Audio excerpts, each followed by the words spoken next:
ಇನ್ನು ಕನ್ನಡದ ಸ್ಟಾರ್ ನಾಯಕಿ ಅಂತ ಹೇಳ್ಬೋದು. ಹೌದು, ಶಂಕರ್ ನಾಗ್ ಅವ್ರನ್ನ ಅದ್ಭುತವಾದಂಥ ನಟಿ ಭವ್ಯ ಅವರು ಇನ್ನು ನೆನಪಾಗಿ ಮಾತ್ರ ಉಳಿದಿದ್ದಾರೆ. ಯಾಕೆಂತಂದರೆ ನಟಿ ಭವ್ಯ ಅವರು 2005ರಲ್ಲಿ ಬಂದಂಥ ದಂಡುಪಾಳ್ಯ ಸಿನಿಮಾ ಮಾಡಿದ ನಂತರ ಮತ್ತು ಅವ್ರು ಯಾವ ಸಿನಿಮಾನೂ ಕೂಡ ಕೈಗೆತ್ಕೊಳ್ಳಿಲ್ಲ ಎಂಬುದು ಇರ್ಬೋದು. ಮತ್ತು ಯಾಕೆಂತಂದರೆ ಅವರು ಈಗ ಸ್ವಂತ ಅವರ ಗಂಡ ಮಾಡೋ ಸ್ವಂತ ಉದ್ಯಮದ ಕಡೆ ಈಗ ಗಮನ ಕೊಟ್ಟಿದ್ದಾರೆ. ಮತ್ತು ಚಿತ್ರರಂಗದಿಂದ ದೂರ ಉಳ್ಕೊಂಬಿಟ್ಟು ಅಂತಲೇ ತೀರ್ಮಾನವೂ ಕೂಡ ಮಾಡ್ಕೊಂಡಿದ್ರು ಅನಿಸುತ್ತೆ.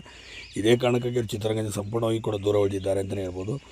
ಯಾಕೆಂದರೆ ಅತಿ ದೊಡ್ಡ ಕಲಾವಿದೆ ಅಂತ ಹೇಳ್ಬೋದು ನಟಿ ಭವ್ಯ ಅವ್ರನ್ನ. ಇಂಥ ಅದ್ಭುತವಾದಂಥ ನಟಿ ಭವ್ಯ ಅವರು ಇದೀಗ ಏನು ನೆನಪಾಗಿ ಮಾತ್ರ ಇವತ್ತು ಉಳ್ಕೊಂಡಿದ್ದಾರೆ.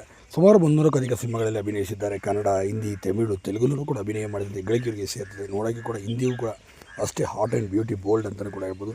ಯಾಕೆಂದರೆ ಅಷ್ಟೊಂದು ಹಾಟ್ ಪಾತ್ರಗಳಲ್ಲೂ ಕೂಡ ಆಗ ಕಾಣಿಸ್ಕೊಳ್ತಿದ್ರು.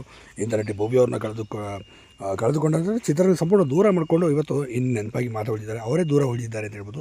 ಮತ್ತು ಅವಕಾಶಗಳ ಕೊರತೆ ಅಂತಲೂ ಕೂಡ ಹೇಳ್ಬೋದು. ಯಾಕೆಂತಂದರೆ ಬೇರೆ ಚಿತ್ರರಂಗದಿಂದ ಬರ್ತಂಥ ನಟಿ ನಾಯಕಿಯರಿಗೆ ಇವತ್ತು ಮನ್ನಣೆ ಕೊಡುವಂಥ ನೀವು ನೋಡಿದ್ದೀರಾ. ಹಾಗೆ ಕನ್ನಡ ಚಿತ್ರರಂಗ ಕೂಡ ಇವತ್ತಿಗೆ ಅಟ್ರ ಫ್ಲಾಪ್ ಆಗಿ ಕೂಡ ಉಳಿದಿರೋದು ಕೂಡ ನೀವು ನೋಡಿದ್ದೀರಾ. ಈ ಮೂಲಕ ಅವರು ನೆನಪಾಗಿ